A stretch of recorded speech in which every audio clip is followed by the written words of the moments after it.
Olá, tudo bem com vocês? Mais um dia estamos aqui para dar continuidade deste livro. Meu pavio curto e Deus. Como nós estamos lidando com a ira? Nós estamos aprendendo neste livro, não é verdade? Aprendendo com a palavra do Senhor como lidar com a ira. Quantas vezes nós identificamos nos capítulos anteriores, não é verdade? Mas a resposta está sempre na palavra de Deus.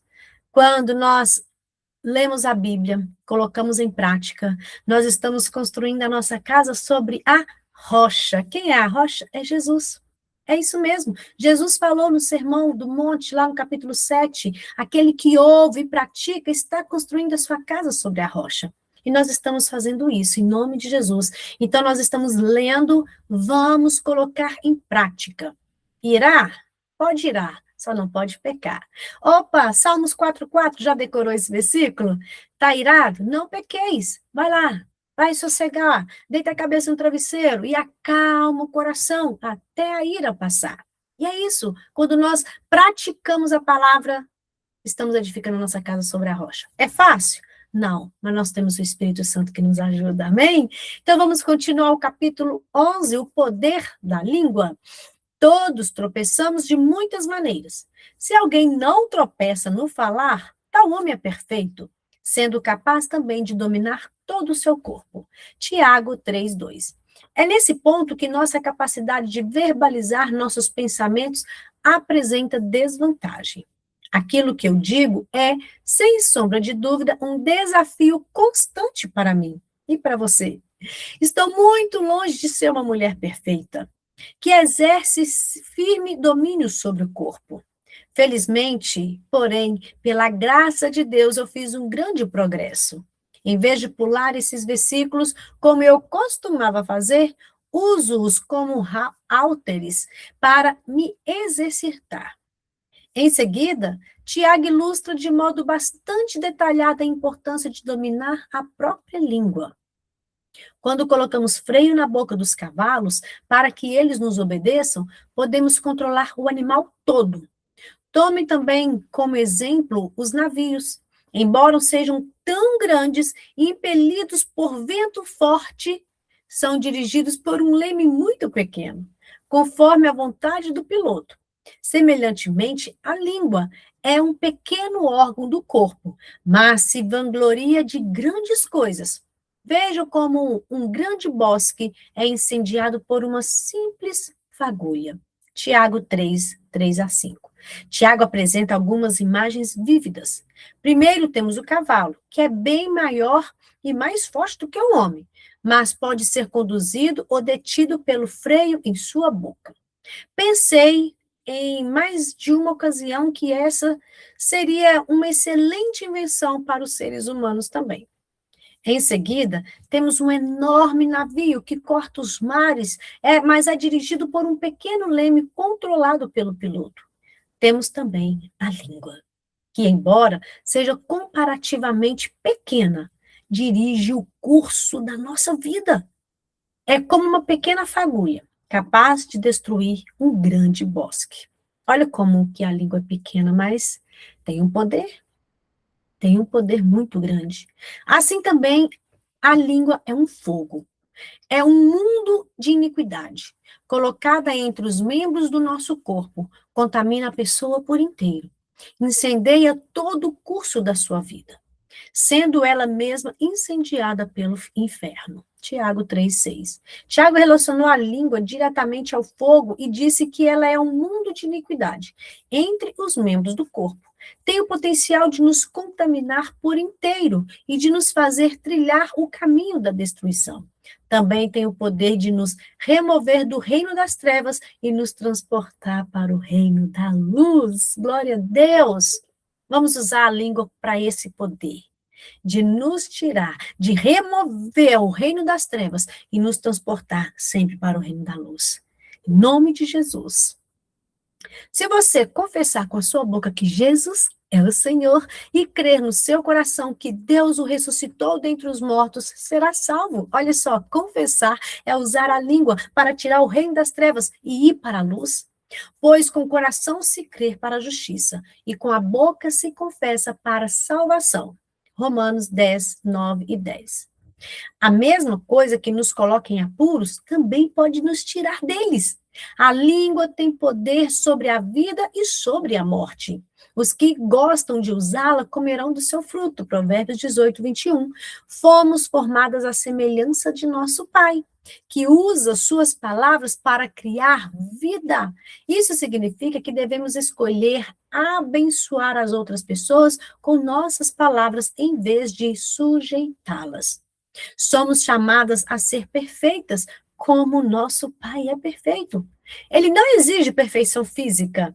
A chave é aquilo que falamos. Quando colocamos um freio na língua, conseguimos controlar todo o nosso ser e sujeitá-lo à palavra da verdade. Tiago observa: quem é sábio e tem entendimento entre vocês?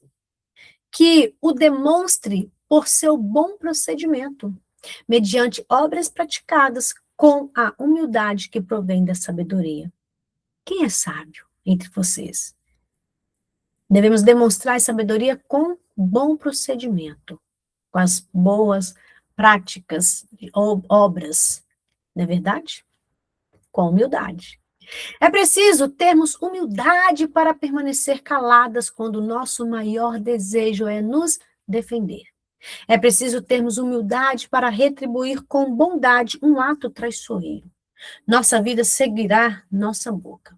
Em geral, não são as coisas públicas, mas as coisas privadas que nos colocam em apuros. Na verdade, porém, não existem segredos. Isso significa que jamais devemos falar o que devemos viver e que devemos viver em estado de medo constante. Não, nós recebemos a seguinte instrução. Deixa eu repetir. Na verdade, porém, não existem segredos. Isso significa que jamais devemos falar e que devemos viver em estado de medo constante? Não, não, não. Nós recebemos a seguinte instrução. Falem e agem como quem vai ser julgado pela lei da liberdade, porque será exercido juízo em misericórdia. Porque será exercido juízo sem misericórdia sobre quem não foi misericordioso. A misericórdia triunfa sobre o juízo. Temos aqui mais uma vez o princípio da medida. A medida que usarmos para outras pessoas será usada em relação a nós. Lembra lá atrás? Usarmos de misericórdia? Se eu quero misericórdia, eu devo exercer misericórdia. Essa é a ordem da lei que dá liberdade. Quem executa julgamento sem misericórdia, colhe julgamento sem misericórdia. Embora a maioria de nós não faça parte do sistema judiciário, todos os dias participamos dele em maior ou menor grau. Ele aparece em nossas ações. Quando colocamos um freio na língua, controlamos todo o nosso ser. Tiago advertiu: contudo, se vocês abrigam no coração inveja, amargura e ambição egoísta, não se gloriem disso, nem neguem a verdade. Quando essas coisas estão escondidas no nosso coração, é difícil falar e agir com bondade. Como diz o Provérbios, né? A boca fala do que o coração está cheio. Se o coração está cheio de amargura, de inveja, de ambição egoísta, como que vai falar com bondade? Não tem como. Por isso que nosso coração nós devemos alimentar, nossa mente, nosso coração, aquilo que é puro, aquilo que é verdadeiro, aquilo que é honesto, aquilo que é amável. Quando nós alimentamos a bondade, vamos exercer a bondade. Elas sempre turvam nossas ações e influenciam nossas conversas.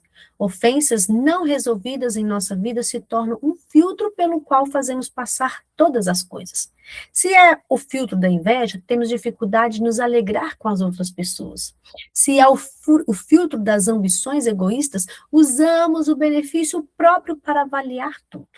Jesus usou a hora do jantar na casa de um fariseu para ilustrar nitidamente como nossas palavras podem nos contaminar. Os líderes religiosos estavam indignados porque os discípulos de Jesus não haviam purificado conforme a tradição dos anciãos. Não tinham lavado as mãos antes de comer. Em minha casa, considero essa tradição boa e necessária. Sabe lá onde que passou pelas mãos de 4 meninos ao longo do dia? Jerusalém, centro de várias culturas, um lugar cheio de animais e moscas e com pouco saneamento, não era uma cidade conhecida pela limpeza. Era muito diferente da cidade de hoje. Era importante, portanto, que as pessoas lavassem as mãos antes das refeições. No entanto, Jesus contrasta essa tradição que promovia a saúde com outra tradição ainda mais importante. O que entra pela boca não torna o homem impuro, mas o que sai da boca, isso torna impuro. Mãos sujas contaminam os alimentos, mas, em última análise, não é esse tipo de contaminação que provoca a morte. Essa repreensão ofendeu terrivelmente os fariseus. Eles eram especialistas na aparência exterior de limpeza. Mas, mais tarde, Jesus explicaria suas palavras aos discípulos. Não percebam que o que entra pela boca vai para o estômago e mais tarde é expelido? Mas as coisas que saem da boca vêm do coração, e são essas que tornam o homem impuro. Meu Deus, por isso devemos vigiar, gente, na nossa língua, porque vem do coração. E por que que saem muitas palavras que vêm do coração? É porque o que tem alimentado o coração? Por isso que a gente tem que sempre fazer autoanálise. O que você tem alimentado no seu coração? Aquilo que você vê, aquilo que você ouve. Se você só vê notícia ruim, o seu coração vai estar cheio dessas coisas. Vai gerar ansiedade e vai só sair palavras de coisas ruins da sua boca. Um exemplo que eu estou dando. Cuidado com aquilo que você vê, com aquilo que você alimenta no coração. Por isso que todos os dias devemos alimentar da palavra de Deus, ler, ouvir louvores e alimentar, para que o nosso coração ele seja alimentado com coisas boas. Para que aquilo que sai da nossa boca venha sair o que está no nosso coração. Bondade, amor, não é verdade? Aí aqui ela vai falar das questões do coração. Mais uma vez, vemos que cedo ou tarde a boca fala do que o coração está cheio. Havia ocasiões em que eu tinha medo de que meu coração estivesse cheio de víboras. Temia que, se eu abrisse a boca, saísse dela palavras como veneno letal. Pois do coração saem os maus pensamentos, os homicídios, adultérios, imoralidades sexuais, os roubos, os falsos testemunhos e as calúnias. Essas coisas tornam o homem impuro, mas o comer sem lavar as mãos não o torna impuro. Mateus 15, 19. Encontramos aqui uma lista de maus pensamentos. Jesus fala de homicídio, adultério. Não é interessante que ambos aconteçam primeiro no coração? Jesus disse que quem odeia seu irmão é homicídio. E se alguém olha para uma mulher com intenção impura, já cometeu adultério com ela em seu coração. Portanto, são as questões do coração que produzem ou evitam brigas. Parar as coisas antes que desandem é uma atitude relacionada mais estreitamente com o que acontece do lado de dentro e não do lado de fora. Entrar em desavenças é como atravessar um rio. Só descobrimos quão rápidas são as traiçoeiras só descobrimos quão rápidas ou traiçoeiras são as correntezas quando estamos bem no meio da travessia e não tem mais como voltar. Com frequência, consigo identificar o ponto no qual uma conversa desandou. Quase posso ouvir o Espírito Santo me advertir. Fique calma, abaixe o tom de voz, responda com bondade. Não diga o que você quer. Em vez disso, ouça a minha voz, mansa e suave, e diga as minhas palavras. Nosso Deus, Senhor, fala essas palavras nos nossos ouvidos todos os dias.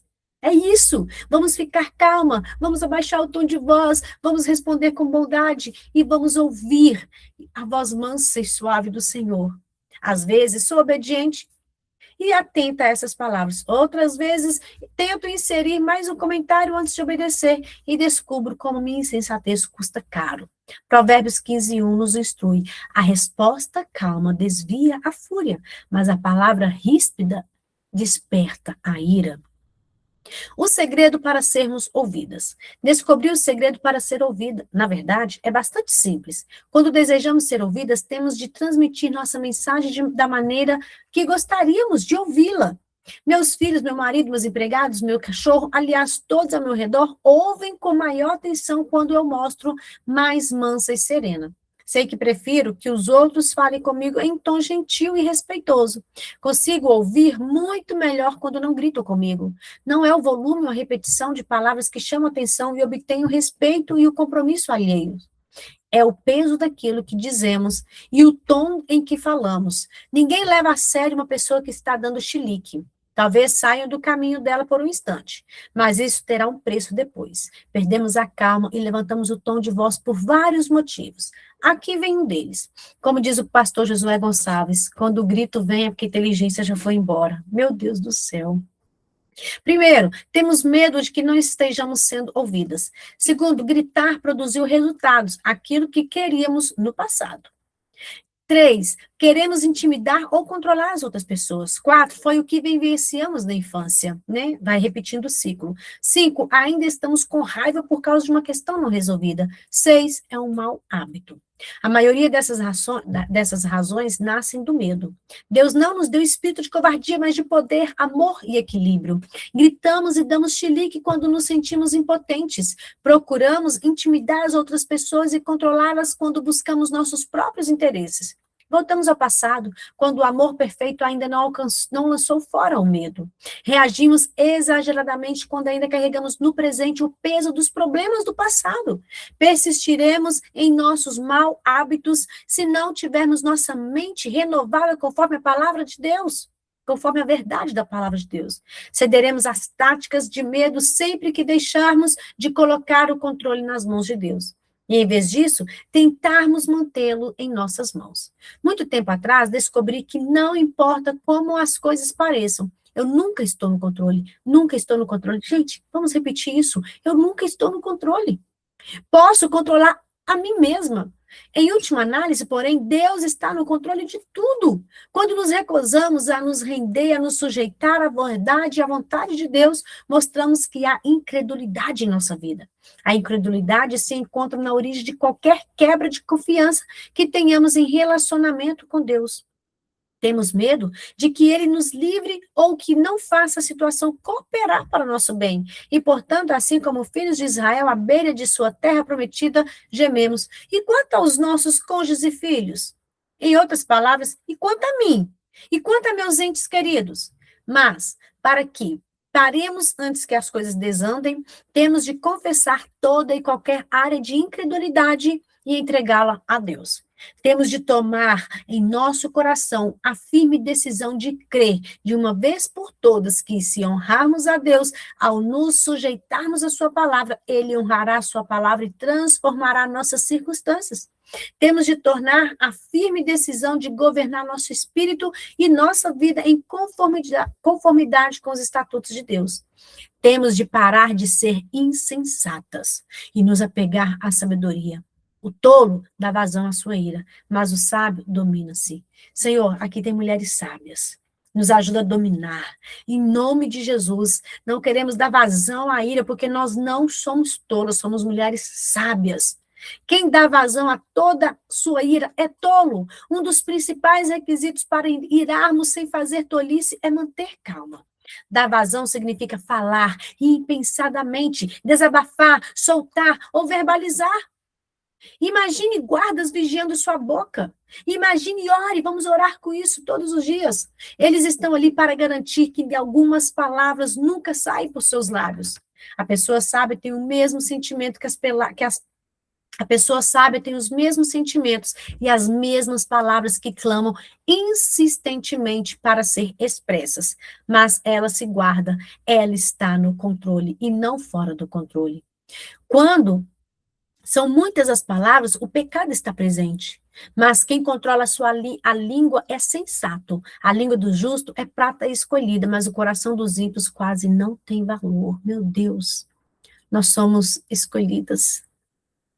Quando damos vazão à ira, geralmente usamos uma porção de palavras negativas. A mulher sábia pode falar, deseja falar, mas exerce domínio sobre suas palavras. Quando a pessoa justa fala, usa palavras cuidadosamente escolhidas, palavras que têm valor e não palavras inconsequentes e prejudiciais. Observe mais uma vez o paralelo traçado entre língua e coração. Língua descontrolada é igual coração perverso. Língua controlada é igual coração sábio. Há mais um passo que temos que dar.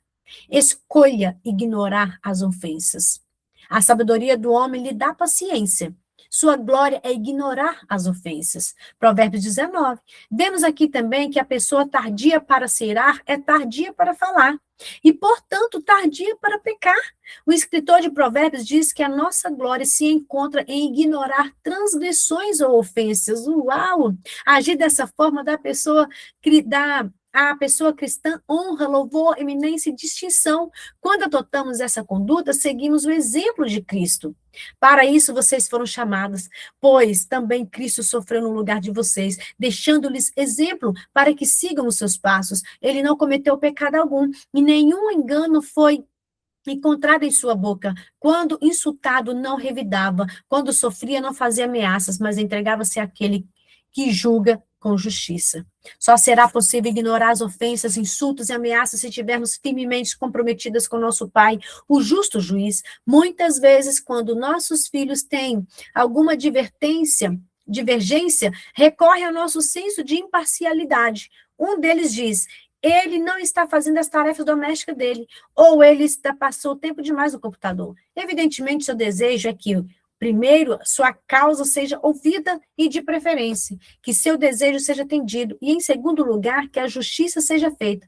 John e eu costumamos intervir e arbitrar da melhor maneira possível, mas, muitas vezes, nossos filhos não consideram justas nossas decisões. Quando isso acontece, existe um perigo de eles próprios tomarem as providências. Não estou falando de resolução de conflito, algo que incentivamos. Estou falando de vingança por supostas ofensas. Por que você bateu no seu irmão? Por que ele? Você conhece bem a lista de razões. Quando dizemos que eles devem apresentar o problema a nós, em vez de bater no irmão, não é raro ouvirmos, mas da última vez você não fez nada. Traduzindo, não gostei da forma que vocês lidaram com a situação da última vez, e, portanto, não vou me arriscar dessa vez. Eu mesmo vou resolvê-la. John e eu somos os primeiros a reconhecer que cometemos erros como pais, mas felizmente Deus não erra. Ele é justo, perfeito e juiz. Seu veredito e sua sentença talvez não venham do tempo e da forma que gostaríamos, mas seus caminhos são perfeitos. Enquanto os outros falham, enquanto nós falhamos, enquanto os nossos são falhos. Quando ignoramos uma ofensa, somos como crianças confiantes que dizem: Pai, eu sei que posso confiar no Senhor. Esse problema é grande e aflitivo demais para mim. Não vou revidar, em vez disso, coloca a situação aos teus pés e perdoa. Agir desse modo é sinal de nobreza, é imitar e seguir Jesus, o Filho de Deus, em nossa vida terrena. Jesus disse aos seus discípulos: se teu irmão pecar contra você 7 vezes nos dias, 7 vezes volta a ele e diz: estou arrependido, perdoa-lhe. Haverá ofensas que cada um de nós terá de ignorar, ou seja, revelar e enxergar para além delas ou acima delas. Ignorar uma ofensa é ofender graça e misericórdia. É oferecer graça e misericórdia quando preferimos aplicar julgamento. Recapitulando, eis algumas opções úteis para você parar antes que as coisas desandem. Uau, estou meio com pressa aqui, errei um pouquinho. Primeiro, examinar o próprio coração à luz da palavra, resolver conflitos pendentes, solucionar a questão e ao concordar com o adversário, controlar a própria língua, ser misericordiosa, ser honesta, responder calmamente, dirigir-se a outras pessoas como gostaria que elas falassem com você, ou seja, Mateus 7,13, trata o próximo como você gostaria de ser tratado, escolher as palavras com sabedoria, ignorar ofensas e entregá-las a quem? Ao nosso Deus. No próximo capítulo vai tratar as consequências físicas da ira doentia. Nunca é demais valorizar a importância de resolver conflitos. Que o Senhor Jesus nos ajuda, Pai, nos ajuda a vigiar. Coloca guarda em nossa boca, que venhamos falar aquilo que é útil, aquilo que é, Pai amado, da tua palavra. Nos ajuda a ser honesta, nos ajuda, Senhor, a concordar, a solucionar os problemas, a controlar a nossa língua, a ser misericordiosa, a resolver os conflitos, a examinar o nosso próprio coração de acordo com a tua palavra. Em nome de Jesus, que Deus abençoe vocês. Segunda-feira estaremos aqui, se Deus permitir.